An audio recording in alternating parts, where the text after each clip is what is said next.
here we're doing composition of trigonometric and inverse trigonometric functions, but they're different functions. And so we need to be able to deal with that. And this is actually not too difficult. What we're going to do is actually use some triangles. So when we see an inverse trigonometric function, we want to think of that as some angle. I'm going to call it beta. So I've got that the cosine of the angle beta is equal to 2/3. And then I'm just going to draw a triangle. Where that's the case. Okay. And of course, it doesn't have to be to scale or anything. So I've got my angle beta. Cosine is adjacent over hypotenuse. So I can just do 2 and 3. And then solve for this other side using the Pythagorean theorem.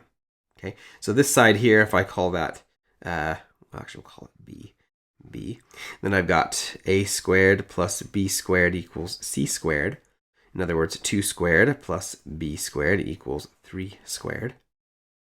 So this is b squared equals 9 minus 4, which is 5. So b is equal to the square root of 5. Okay, so that's this here.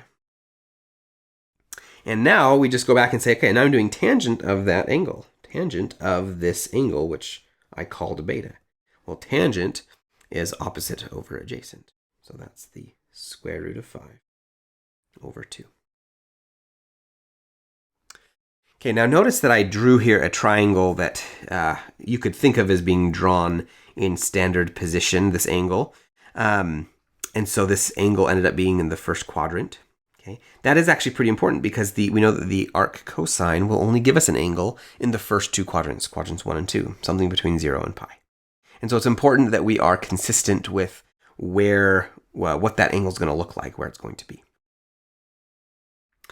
All right, here we've got cosine of the arc sine of -3/5. So again, we're going to look at this angle here, and we're going to give that a name. I'm going to call this alpha. So this tells us that sine of the angle alpha is equal to -3/5. And then I'm going to draw a triangle. Now, what's important here is I'm going to draw it so that it's in the proper place. I know that the arc sine will only give me an angle in between -pi/2 and pi/2. And if it's negative, that's going to be down below. So it's actually down, looking like it's down here. Okay, I've got my angle alpha. Now sine is opposite over hypotenuse. So I could do opposite, -3 over hypotenuse 5. And then I can, of course, find my other side right here. And this side, well, we'll call that a squared plus -3 squared is equal to 5 squared. So we got a squared plus 9 equals 25. So a squared is equal to 16.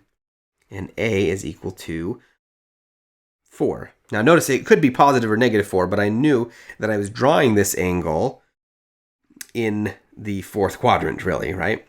If I were to think about drawing kind of a circle like this. That's kind of what it was looking like, okay? And so I knew that that length there needed to be a positive. Okay, so this is equal to 4, and then I can say, now I can do the cosine of that angle alpha. Cosine is adjacent over hypotenuse, so that is 4 over 5.